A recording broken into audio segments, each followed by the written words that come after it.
ওখানে বলছে যে তোমরা কোরআন শরীফের সূরা মুখস্থ করবা, 7 দিনের মধ্যে অর্থসহ সূরা মুখস্থ করবা, তাই নাইলে হিজাব করবা। হিজাব ছিল, হিজাব থেকে ওরা হিজাব করতে বলছে, আবার পর্দা করতে বলছে।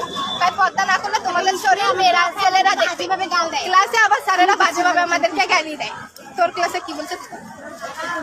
আমাদের ক্লাসে যে স্যার বললো যে তোমরা হিন্দু মেয়েরা কয়েকজন আছে দাঁড়াও। তারপর আমরা দাঁড়াইলাম, বলতেছে তোমরা হিজাব পড়ো না কেন? বললাম যে স্যার আমরা হিজাব কেন পড়বো, স্কার্ফ পড়বো। হয় না, তোমরা যে হিজাব পড়ো না, তোমরা রাস্তা দিয়ে যে হাঁটো, ছেলেরা তোমাদের শরীর থেকে আকর্ষিত হয়, এই জন্য তোমাদের হিন্দু মেয়েদের আজকাল বিয়ে হচ্ছে না। তারপর বাজেভাবে নোংরা ভাষায় গালি দেয় স্যার। তারপর বলে যে হিজাব পরে আসবা, পরের দিন থেকে পরে আসবা। আর আমাদের পরের মাস থেকে বাজে ভাষা অনেক তোমরা যে গীতা পাঠ করতেছো, তোমাদের বাবা মা কি গীতা পাঠের মাহাত্ম্য বুঝে? আমরা যদি না বুঝতাম তাহলে কি পড়তাম?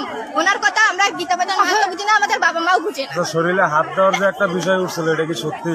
আরো ইচ্ছে আরো কত নোংরা ভাষায় কথা বলে, যত নেগেটিভ কথা আছে ক্লাসের মধ্যে ধর্ম ক্লাসে। বেশি বলে আমাদের হচ্ছে ধর্মীয় স্যার, মুসলিম ধর্ম ক্লাসে যত নেগেটিভ ধরনের কথা আছে সবকিছু উল্লেখ করে। আর উনি বাবা মাকে গালি দেয়। আর বলে মূর্তি পূজা করলে কি হয়, মূর্তি পূজা করে লাভ কি, এসব কথা বলে। শিবলিঙ্গ নিয়ে অনেক ধরনের কথা বলে। সেই স্যারের নাম কি? মৌলভী স্যার।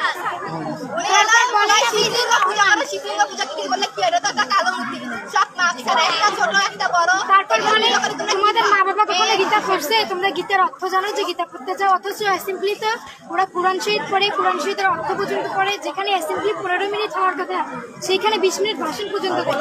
আর আমরা বলছি স্যার 2 মিনিটের জন্য আমাদের গীতা পড়তে হবে না? কয় সময় হয় না। তোমরা গীতা পড়তে মাহাত্ম্য জানো? তোমরা বাবা মা গীতা পাঠ করে, এর আগেও বন্ধ করছিল, তারপরে কমপ্লেন দেওয়ার পর শুরু করছে, আবার ওরা বন্ধ করছে। কালকে আমরা যেহেতু বলছি, উনি এখন বলে সময়ের হচ্ছে, কিন্তু উনি কিন্তু বক্তব্য দেয় 20-25 মিনিট করে।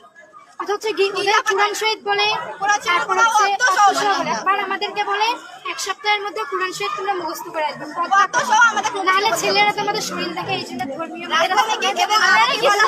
আমি শাখা সিঁদুর কেন পড়ি, এই ধরনের কথাবার্তা স্কুলে কেন চলবে? আমি সিঁদুর পড়ি, আমি শাখা পড়ি, সেটা পার্সোনালি আমার ব্যক্তিগত ব্যাপার। টিচাররা এই ধরনের কথা ক্লাসের মধ্যে কেন বলবে? তো আমাকে সবসময় অপমান কেন করা হয়? আর একটু তো আমাদের স্কুলে মা বাবার কথা বলে অপমানিত করা হয়, লজ্জা